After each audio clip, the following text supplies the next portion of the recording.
They'll blanket you in Wi-Fi and profit off the radiation. Congregation collecting the people for that Satan. I keeps it blazing, cause I can read between the lines. I ain't blind, we unwind what they're really saying. Genetically modify what you're tasting. Don't need that cottage promise, so now you live up in your mom's basement. Redesign time so your mind is always wasted. Program to crave the basics. Keep the beta in stasis. Pay the state, kid. You're in debt for being born. Messengers are more than just the price for being warned. Don't be alarmed. Disconnect from their machinations. Stop subscribing to the folly of own nations. Bone breaking ain't the answer, cause they seek the ownership of souls. Spread the seeds and watch them grow. Break the chains of control.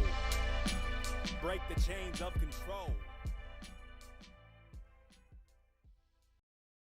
Sweet eternal balance of all that is good, true, and beautiful, friends. Welcome to a bonus episode of Rogue Ways for supporters only, where we get to have our friend from afar, the coding master and analytical genius with the technical methodologies to keep our content safe from suppression, deletion, and censorship. He is a warrior for truth and justice on the digital front, and he's here to chat tonight about all things technocracy and more. Matthew Raymer, welcome back to Rogue Ways, and how are you doing tonight? Oh, I'm doing great. It's been too long since we talked. I has been. Time flies. We were just talking about this on a different episode I was doing last night, and one of my, supporters and fans of the show emailed me afterwards. It was like, talking about time, kind of being weird. She's like, I swear when I was little, like, you used to count the seconds, and you'd say 1 Mississippi, 2 Mississippi, and that was like a second, and now it's like 1 Mississippi, 2 Mississippi, 3 Mississippi, and I'm like, I feel the same. Do you feel the same? Oh, absolutely. Is it just us, or is time changing? A week used to seem like an eternity to me, but now it's like I'm counting seconds on weeks. Yeah. And it's like that happened 6 weeks ago. What? Oh, no. The fondest memories I have from my childhood are the time between kindergarten and first grade, the summer. And I remember it seeming like that summer lasted for a year or two. Because whenever I came back to school, I'm like, oh, I don't really like this place. You're like, I'm a whole different person now. Yeah. I'm a whole new, lease on life. Yeah, time is so weird. The older you get, the faster it goes, and I understand the perspective shift. When you're young, you don't have as much time to compare it to. When you're old, you have a lot of time to compare it to, so it's like real quick. Yes. But I really do wonder sometimes if time's speeding up. What prompted this discussion yesterday was this article I saw that said we're losing 10 seconds a day or something, and I was like, what?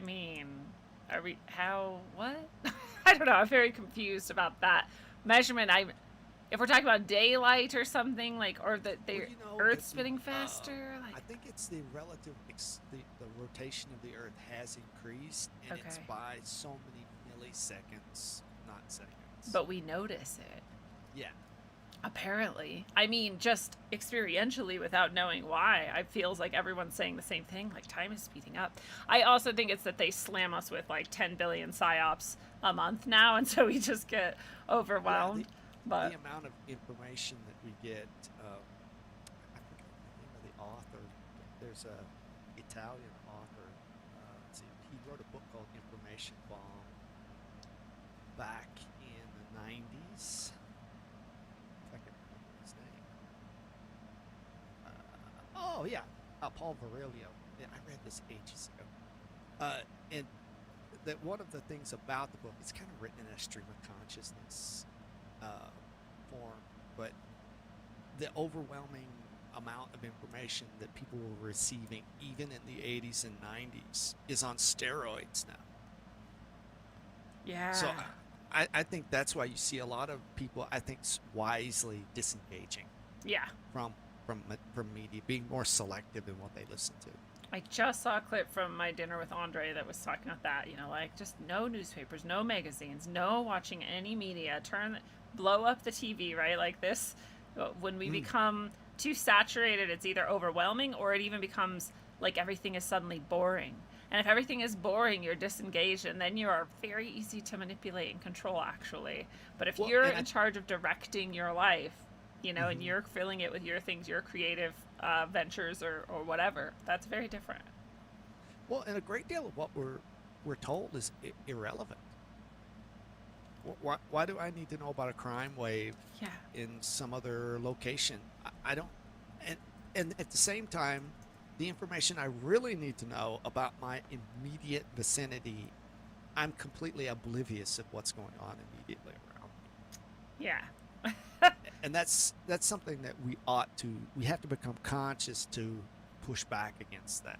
So spending more time talking with people physically, observing your surroundings. I really do believe that the whole COVID thing was pulled off successfully because people were oblivious of what was going on around them.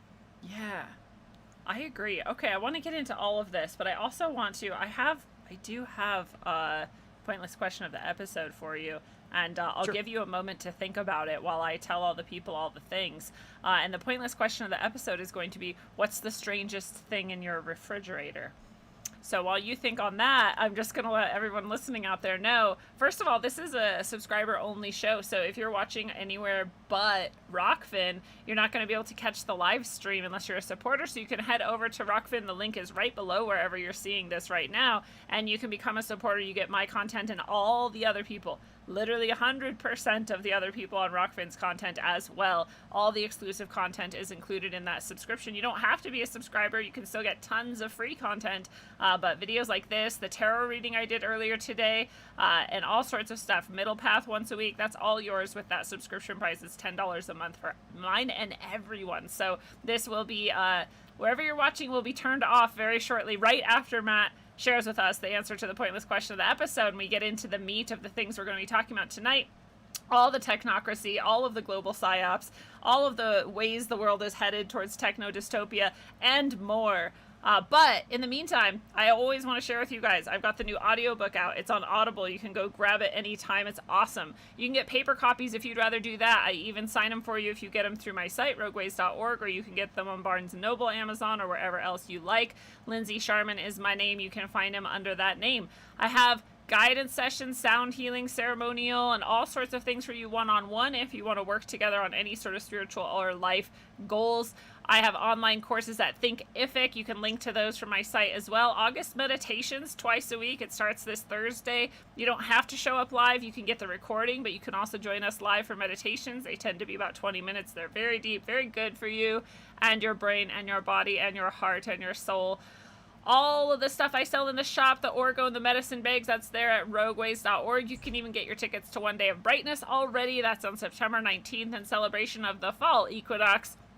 And, of course, all these bonus episodes and bonus content that I'm just talking about, the hangout that we do once a week after Middle Path on Thursdays, that is all included when you are a supporter on Rockfin.com/rogueways, when you're a supporter on subscribestar.com/rogue-ways, or if you're on rogue.locals.com. Those are the three best ways to support the show and get that extra beautiful engagement. You can follow me on Instagram and Twitter at apotropaic and on TikTok at rogueways, and all of that is linked to from rogueways.org if you forget it all, and all of it is on my Linktree. It's Linktree/Lindsay Sharman. So easy to get to all of it, even if you can't remember it all. I hope to see you guys all at some of those things.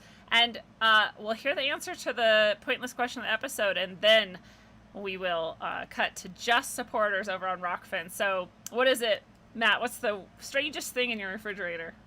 Well, strange is relative, but That's fair. I will I will put what I think maybe Westerners would consider strange.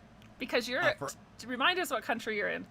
I'm in the Philippines. Okay, yeah. I've been here nearly 30 years. And the strangest thing I think to a Westerner would be pickled papaya. It's called achara. It's delicious. Ooh. It's absolutely delicious. Now I want to try some. That sounds Great amazing. with rice. I'm getting really into pickling my own things. I have a bunch of zucchini squash right now, and I'm going to pickle those too and see how that turns out. But all right, so if you're over on any of those other places, YouTube, Facebook, Twitter, or Twitch, we are saying goodbye to you now, but we invite you to join over on Rockfin or any of those other places I listed. So click below you and come on over. Otherwise, bye-bye.